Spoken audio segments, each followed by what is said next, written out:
guys, I'm Madeline Harvey, and thank you so much for hanging out with me today. We're going to talk about tone.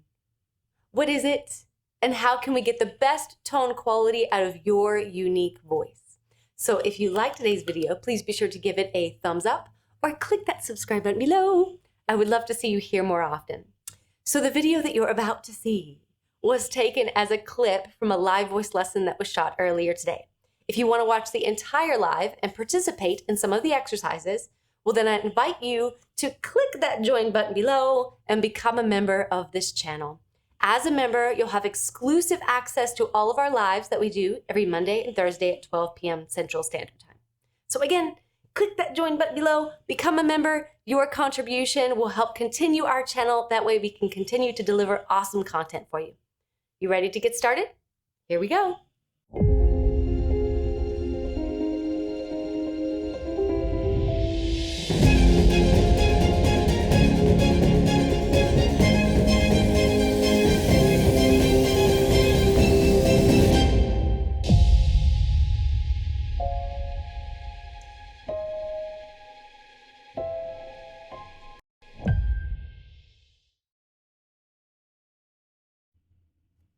Hi, everyone.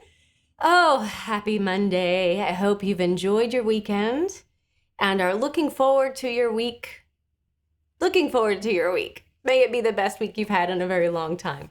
What I wanted to talk about today was actually inspired by a slew of comments during our last live last Thursday, and that was how to generally come to understand tone so that we can understand how to create different tonal colors and overall improve our tone quality.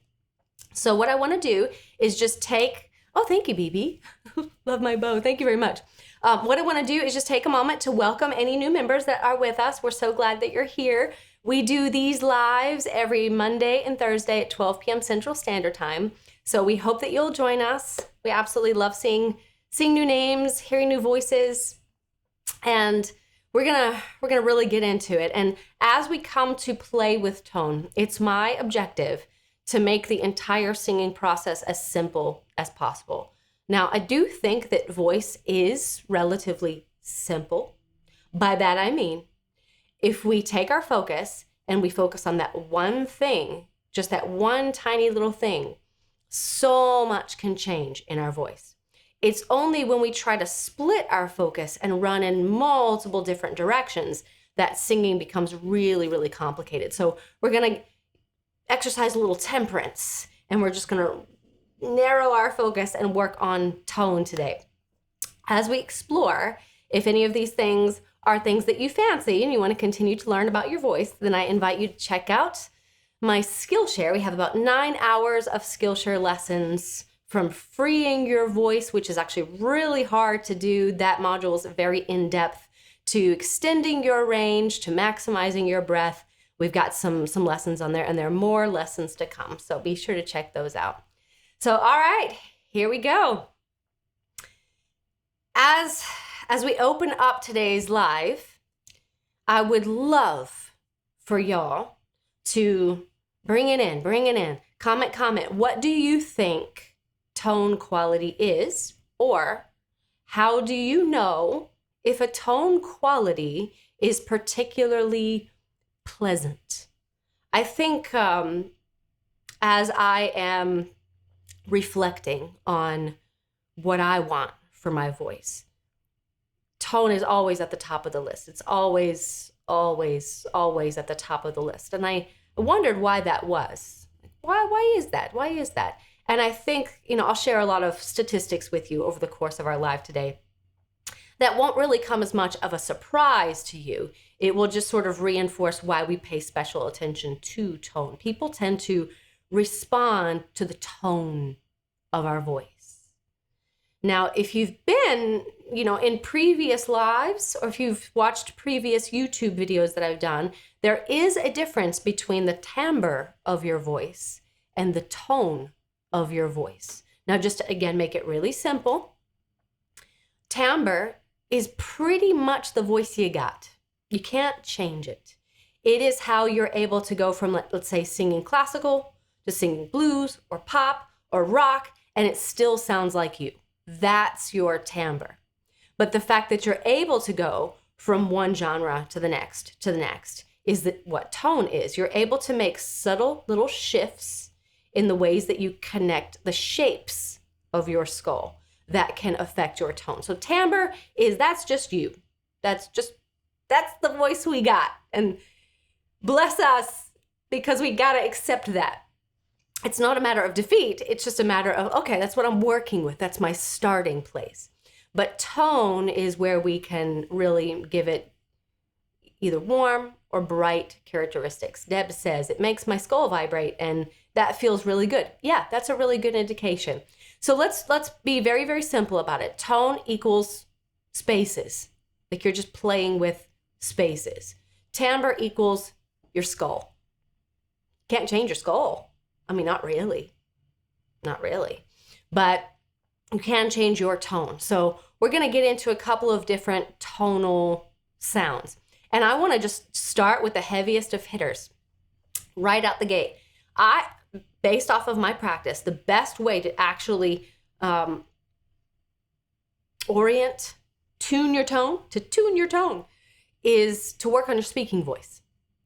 Again, if you've been with me for a minute, you know that I studied in New York. And one of the things that I had to endure when I moved there was something called an accent reduction class. Now, you didn't want to be in accent reduction class. It was kind of like you're not getting it. You still sound like, in my case, I sounded really Southern, and I needed to work on what was considered a standard American speech. And I just wasn't getting it. So basically what that taught me is a lot about tone. So for example, I would take this here, which is a pen, and I would connect it in my accent reduction class. I would connect it with words that sound similar. So we've got pen, a pin, like, something you stick in things, a pin, and a pan, something you fry with. So for me, the way that I would naturally create that sound was to be very kind of back in this pharyngeal space, because that was more familiar to my speaking voice. That was my accent. So I would say pan, pan, pan, pan, pan, pan. Everything was back there. Now, of course, I'm over exaggerating it, but not by much, really, y'all. Not by much. So that was extremely helpful to understand that in my speaking voice, my accent or my regionalism was oriented towards this bright, backwards, pharyngeal space. Now, it just so happened that my timbre was also really bright. So it was congruent with that. However, sort of limited my ability, in this case, to get me prepared for being acceptable to many different types of roles. It limited my opportunities to just, sort of playing at 8-0 Annie all the time in Oklahoma. So I wanted to be able to have that accent as a spontaneous recall by knowing that that's where that tone was generated in the speech, but also whilst making a standard American speech. So I had to practice. Oh, thank you, honey. Bringing me some tea. Thanks, love.